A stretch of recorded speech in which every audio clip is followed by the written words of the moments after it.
Hello everyone, welcome to M Chemistry classes. Today we are going to discuss the CSR NET December 2019 Assam Meghalaya state exam question. तो इस lecture में हम physical chemistry के part सी से कुछ important question discuss करेंगे। तो फर्स्ट क्वेश्चन हमारे पास क्या है, difference between the first talks and anti stock transition of A diatomic molecule in rotation Raman spectrum with 24 centimetre inverse. तो मैं first talks and first anti stocks line का difference दे रखा है रमन स्पेक्ट्रम में 24 सेंटीमीटर इनवर्स है। The separation between adjacent line in pure rotation spectrum of the molecule is. Determine क्या करना हमें, रोटेशन रमन स्पेक्ट्रम में जो एडजेसेंट लाइन का जो सेपरेशन होता है वो हमें क्या करना है, डिटरमाइन करना है। तो सबसे पहले हम रमन स्पेक्ट्रम में देख लेते हैं कि हमारे पास रमन स्पेक्ट्रम में क्या होता है।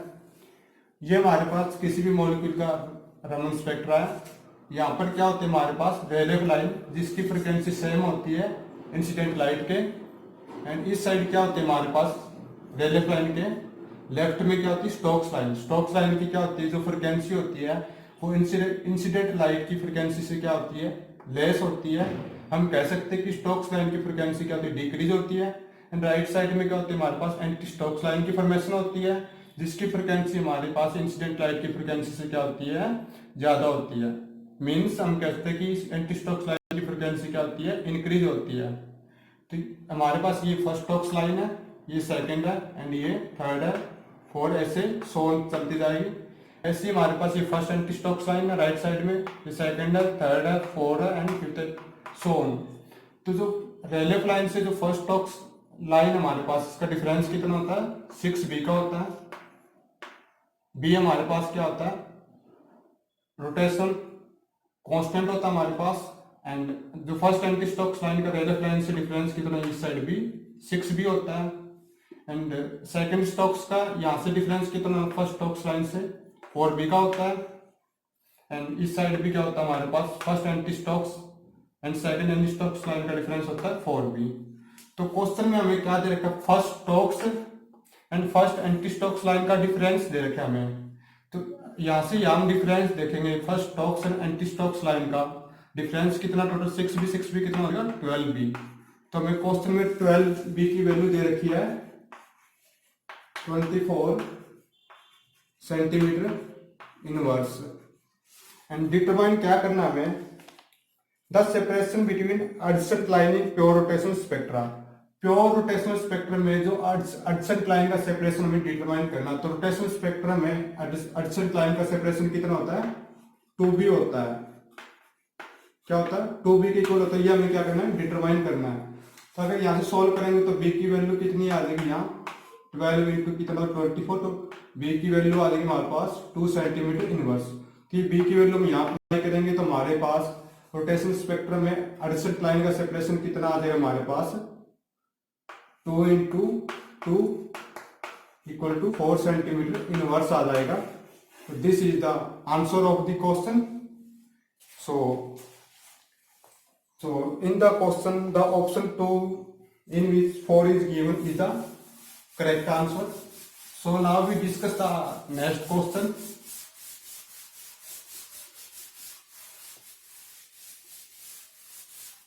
नेक्स्ट क्वेश्चन हमारे पास क्या दे रखा है इस एग्जाम में, the ratio of the rotational partition function of HCl and DCl। हमें क्या डिटरमाइन करना है, जो रेशियो डिटरमाइन करना है rotational partition function of HCl and DCl के लिए at any temperature is closest to. क्या करना हमें, रोटेशनल पार्टीशन फंक्शन का रेशियो डिटरमाइन करना हमें HCl एंड DCl का। तो हम मान लें कि Q डिनोट करते हैं हम, मान लिया रोटेशनल पार्टीशन फंक्शन है तो ये हमारे पास HCl के लिए है। एंड डिवाइड में क्या आ जाएगा, rotational partition function for the DCl molecule. तो ये हमें क्या करना है, डिटरमाइन करना है ratio of the rotational partition function of HCl and DCl molecule.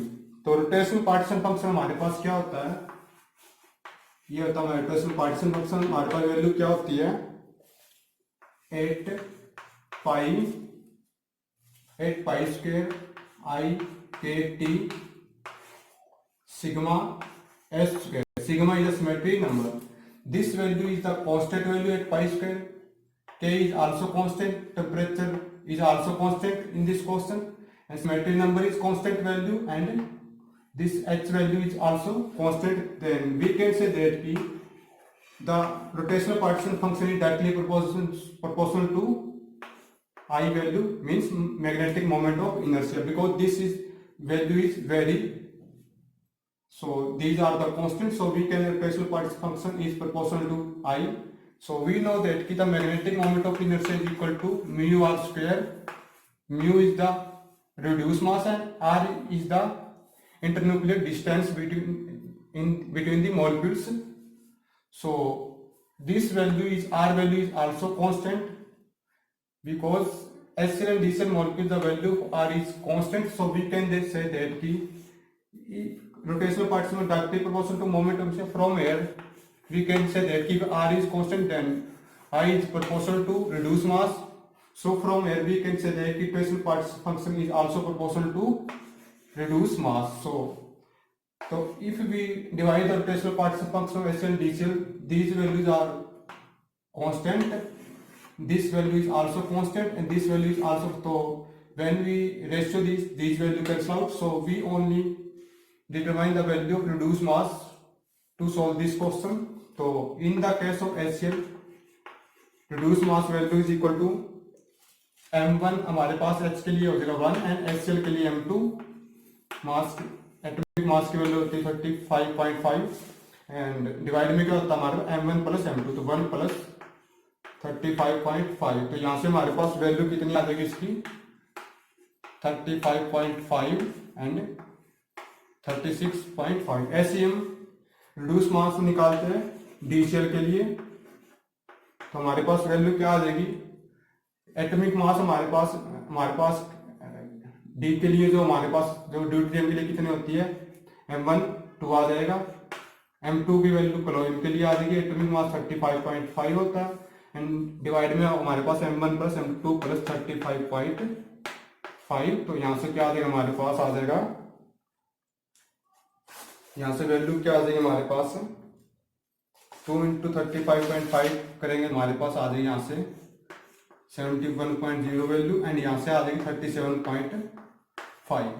तो अब डिवाइड करेंगे, जब हम क्या करेंगे क्वेश्चन में, अब क्या करते हैं यहाँ से हम जब QHCl एंड QDCl की वैल्यू हम डिटरमाइन करते हैं यहाँ से, तो हमारे पास क्या आ जाएगा यहाँ से, जब QHCl rotational partition function of DCl के लिए हम क्या करते हैं रेशियो लेते हैं, तो हमारे पास तो ये वैल्यू क्या आ जाएगी हमारे पास mu of HCl and mu of DCl, because these values are constant. तो इसमें पुट करेंगे तो ये वैल्यू कैंसिल आउट हो जाएगी. यहाँ पे हमारे पास क्या है reduce mass of HCl divide में क्या आ जाएगा रिड्यूस मास ऑफ DCl. तो यहाँ पे रिड्यूस मास ऑफ HCl के लिए वैल्यू कितनी है हमारे पास 36.5 एंड DCl के लिए रिड्यूस मास कितना हमारे पास 71.5 एंड 37.5.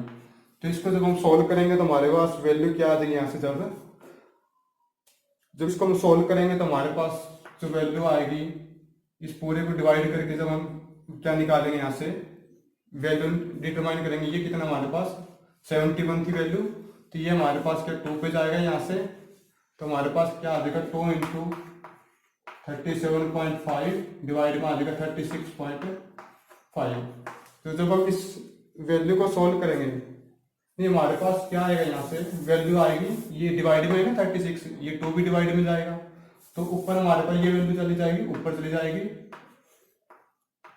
तो 37.5 2 इंटू 36.5 आ जाएगा. जब हम इसको सोल्व करेंगे तो हमारे पास वैल्यू क्या आ जाएगी 0.51. So the ratio of the rotational partition function of the HCl and DCl molecule is the closest to 0.51. तो क्वेश्चन में हमारे पास थर्ड ऑप्शन दे रखा है 0.5. तो this is the correct answer of this question.